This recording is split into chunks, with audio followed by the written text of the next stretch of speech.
Од повторно поврзување со стари пријатели па се до потрага по нова работа, интернет страниците за дружење го револуционизираа начинот на интеракција, но многумина не се свесни за негативните последици од споделување премногу информации.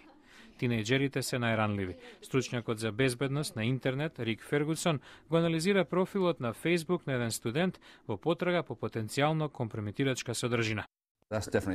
Ова е дефинитивно фотографија што може да ги урне шансите за интервју. За Бен, студент кој има испиено повеќе алкохолни пијалаци на оваа фотографија, тоа е важна лекција за приватност.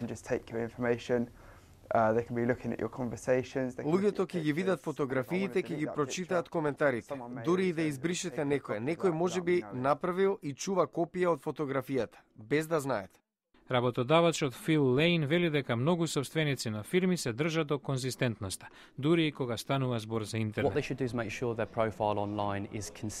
Вашиот профил на интернет мора да е конзистентен. Ако имате различни квалификации на разни онлайн адреси, јас како работодавец веднаш би се запрашал, што е тука проблемот?